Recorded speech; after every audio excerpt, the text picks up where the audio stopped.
just find a way. Just find a way to keep doing what you want to do. And so that's what drives me. My inborn passion for myself and my country. We are going to be trendsetters, we're going to be the trailblazers, we're going to change things. Designed to be this woman who should at least make a difference in someone's life. Ask not what your country can do for you, but what you can do for your country. The words of John F. Kennedy, 35th President of the United States of America. 30-year-old Bernadette Deka has taken these words to heart. Born in a family of 8, she shares her humble upbringing. So Bernadette Deka is a 30-year-old Zambian female, very passionate about the country, Zambia, my country. Passionate about governance issues that concerns the general citizenry. And this passion stems back from when I was growing up. So it's an inborn passion. Come from a family of 8. I'm a 5th born, number 5, out of 2 beautiful souls, my parents, my mother and my father. My father having actually been a civil servant for a very long time, and my mother a small-scale farmer. And they raised us up in a very, very humble background, but we have been nurtured to become the best we can and give back to them as parents and the community at large, as well as my country.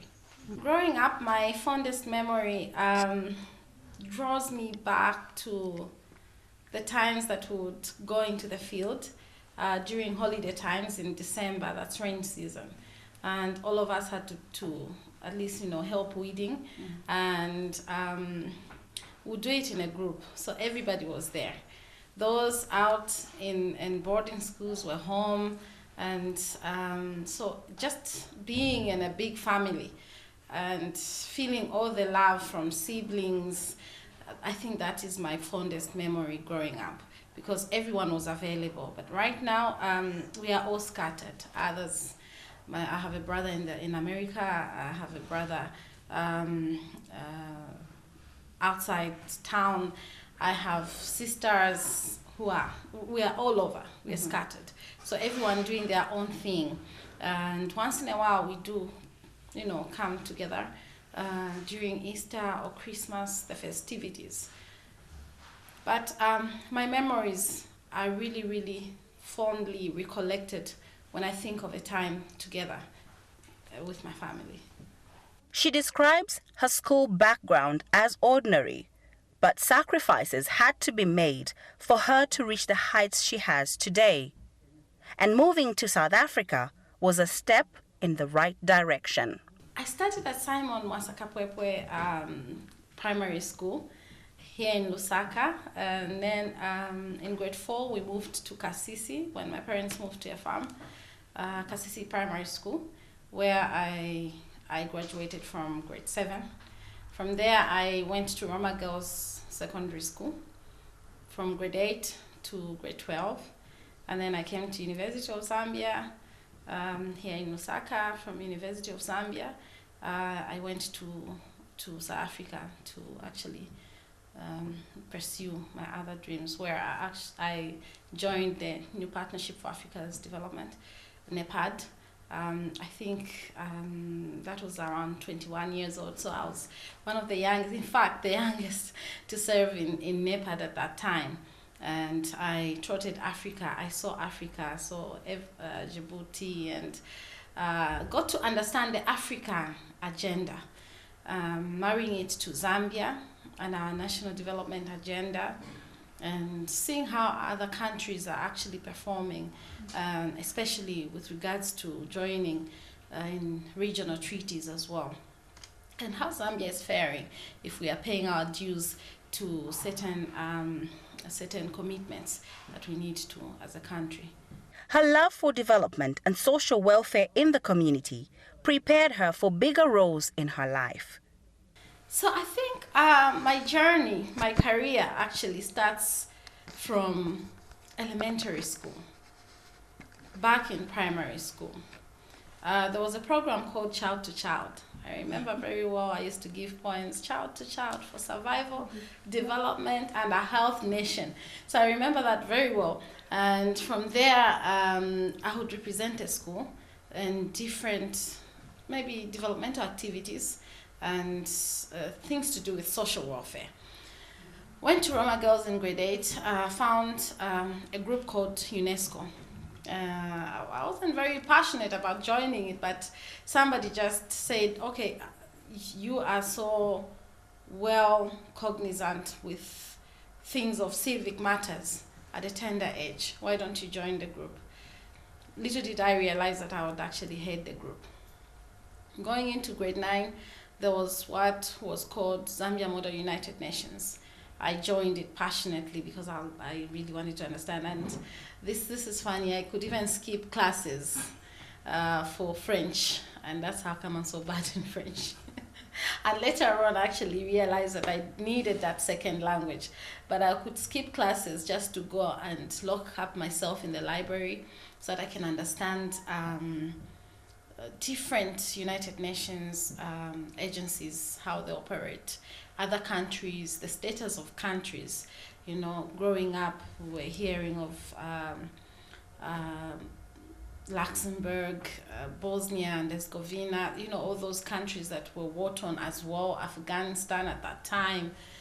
So I needed to understand all that well-breast. So the Secretariat for the Zambia Model United Nations was at ISL, the International School of Lusaka.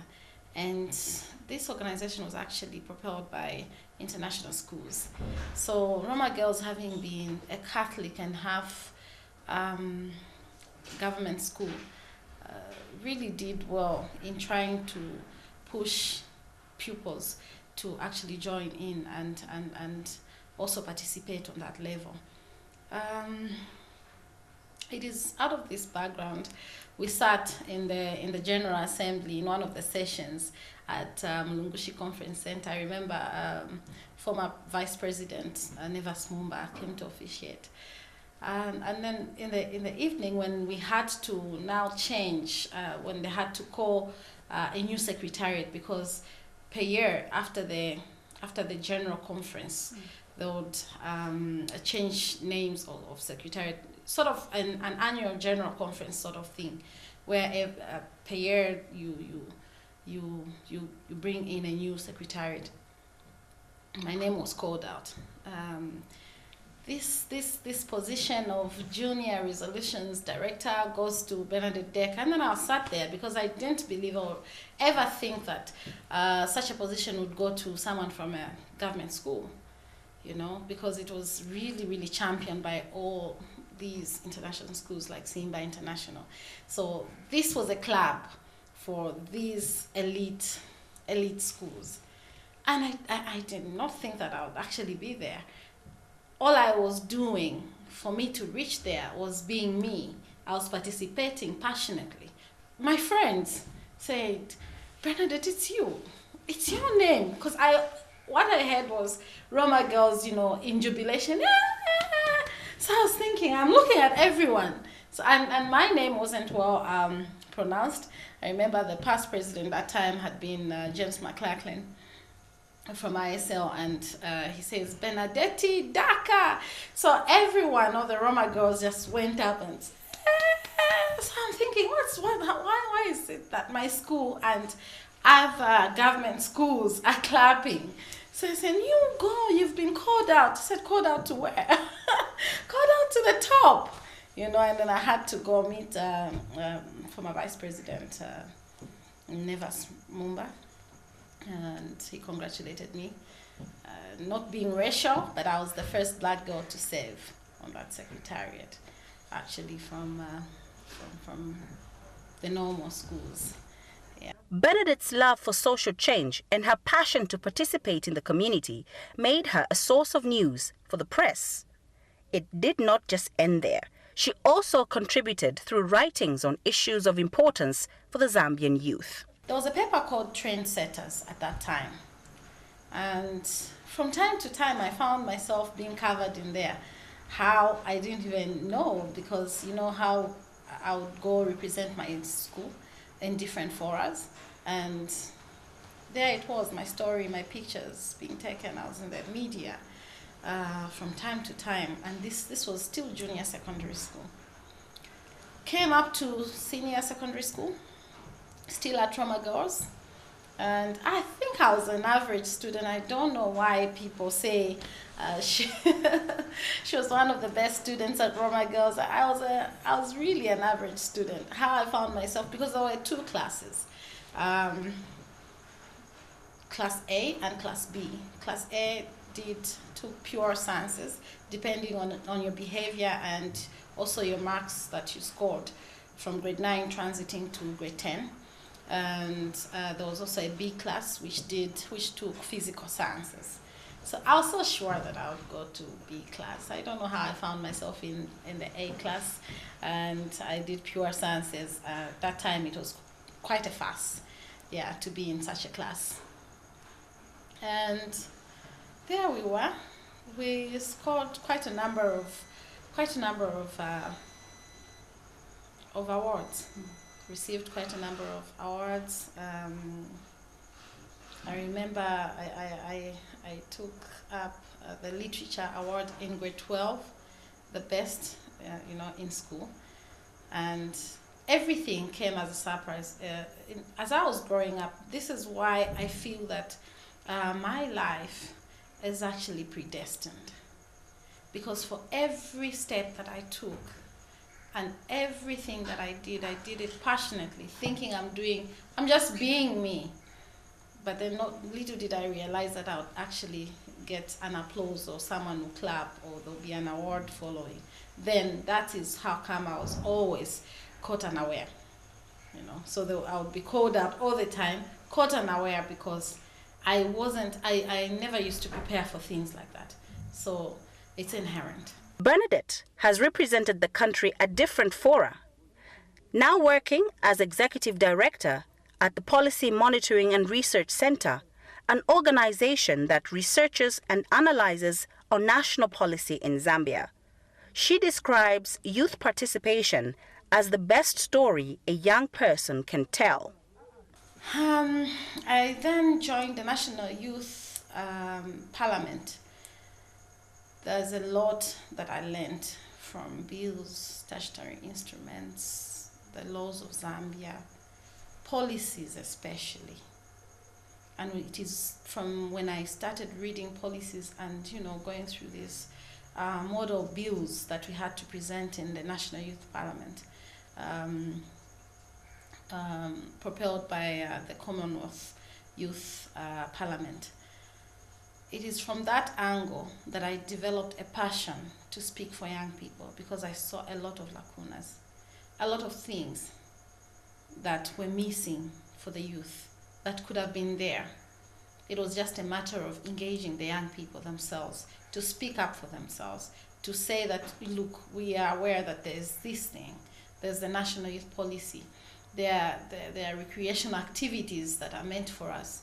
There's an issue of human rights that young people did not know about, and for example, at that time, corporal punishment even in schools was intense. So we needed to speak out. Our friends who are physically and intellectually disabled, all those kind of people, had to speak on their behalf, and yet they can speak on their own. They're young people. They can talk about the things that concern them or affect them or adversely affect them every day. Issues of Braille in schools, issues of sign language interpretations in schools and in different national forums. So I said, how do I do this?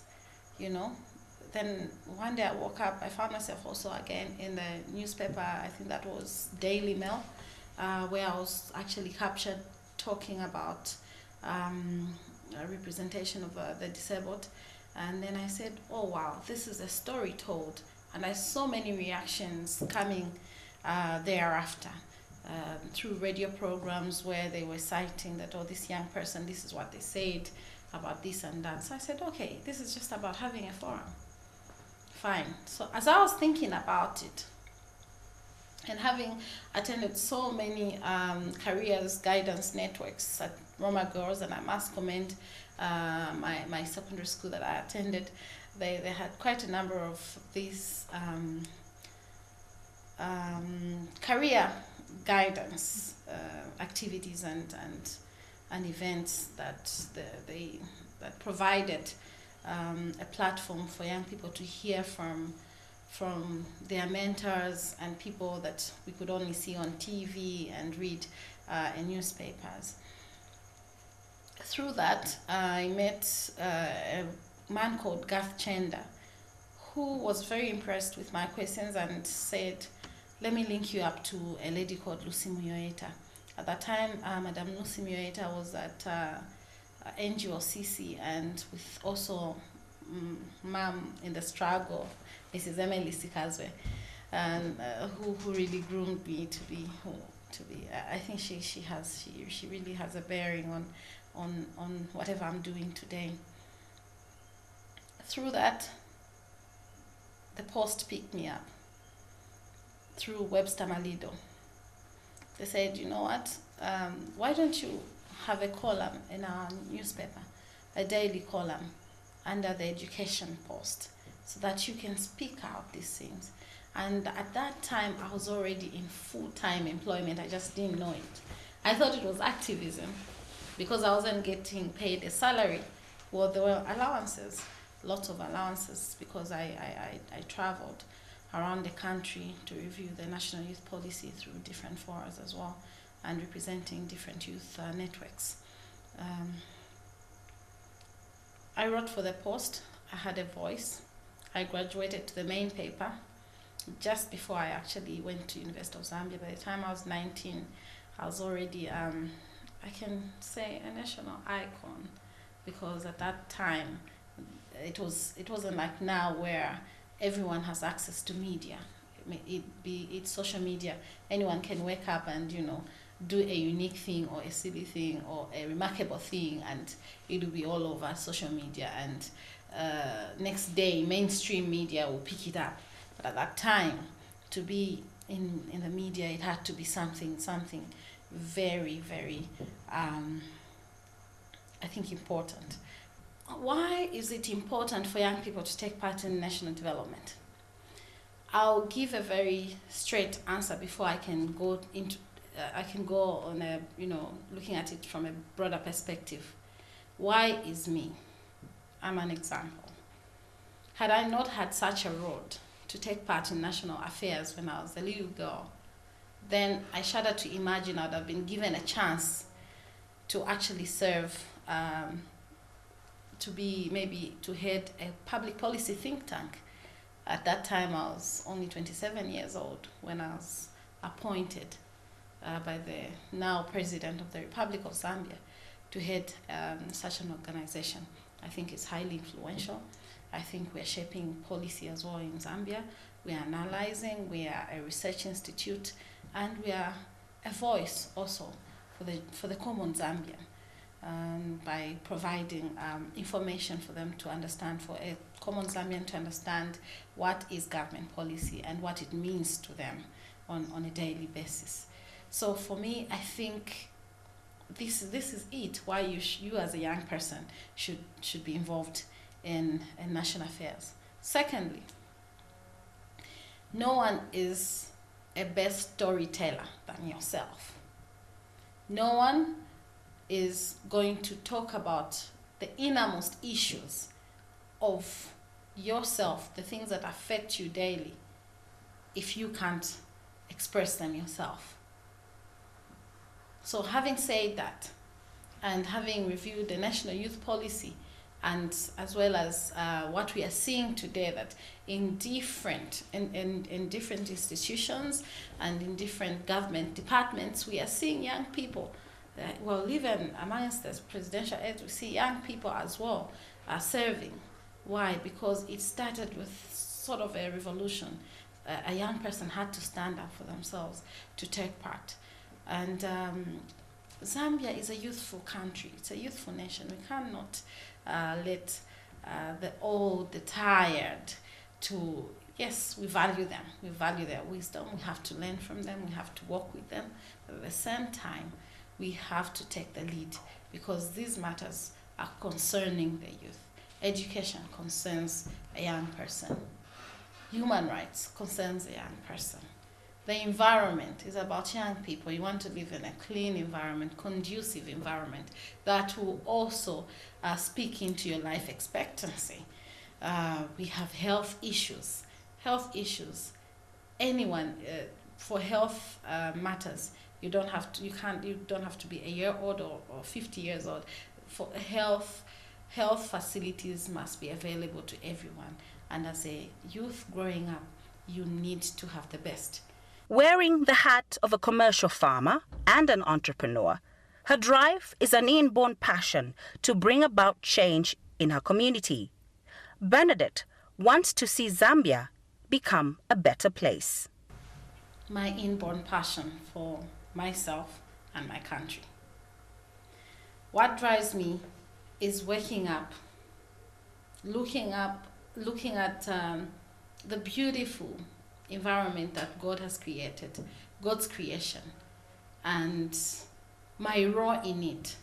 I believe I was born, fashioned, designed to be this woman who should at least make a difference in someone's life.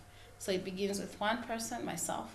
It begins, and then it extends to those around me, because I cannot be championing for change or championing for better livelihoods if I cannot even be help to those around me, to my family, or to my friends. So it has to start with me and those around me. And that's my drive. My drive is the person that I am, to want to see Zambia and to become a better place, the place that I think God in the beginning designed it to be. And then our forefathers that fought for independence wanted to see freedom of movement, freedom to attain anything that you want. And I think this is such a time where a new generation, where anyone, any girl, a parent is no longer affected by the sex of the child in that hospital. A mother, when they give birth, they say, oh my God, I've given birth to a girl child. Then chances are slim for this child to become president, if that's what you're thinking about. It's no longer the case now. You have a child, it's a child. Any child can be anything, female or male. You can make a difference in Zambia, you can make a difference across the world. You can make a difference in your own life and be what you want to be. The challenge many young leaders face today is that they are not taken serious. They are not trusted to handle issues of national interest. This confident young lady is not immune to this, especially working as executive director in a big organization at only 30 years old. As a young leader, I think the most important thing to have and to carry with is discipline. Without that, then you cannot even be close to being a leader. And if you even try to become a leader without discipline, then you will fall. And I like to say this, what Margaret Thatcher once said, especially this is going to young women who are in leadership and who aspire to be in leadership. For a woman, if you really, really have to thrive, then you have to put in your all. From the way you speak, from the way you talk, from the way you communicate, your gestures, your behavior, even when people are not looking. But for a man, they can do anything, and society will overlook that thing, and they will still emerge. But then for a woman, it requires caution. it requires a heart of a mother. It doesn't matter how old you are. Because as a young leader, I have staff who are as old as my father. So automatically, I'm a mother to him. As a young leader, I have peers who are older than me, or others who are younger, but I have to provide leadership. And from the corporate challenges, sometimes you're on the phone and your voice perhaps suggests that you're very young. Hello, my name is Bernadette Deka. I'm calling from PMRC. I wanted to see if we could have a chat over 1, 2, 3 things. Please call me another time. Okay? You know, they get that. Oh, okay, did they just answer me that? Then later on, you meet at a meeting. Oh my God, I didn't know you're the executive director.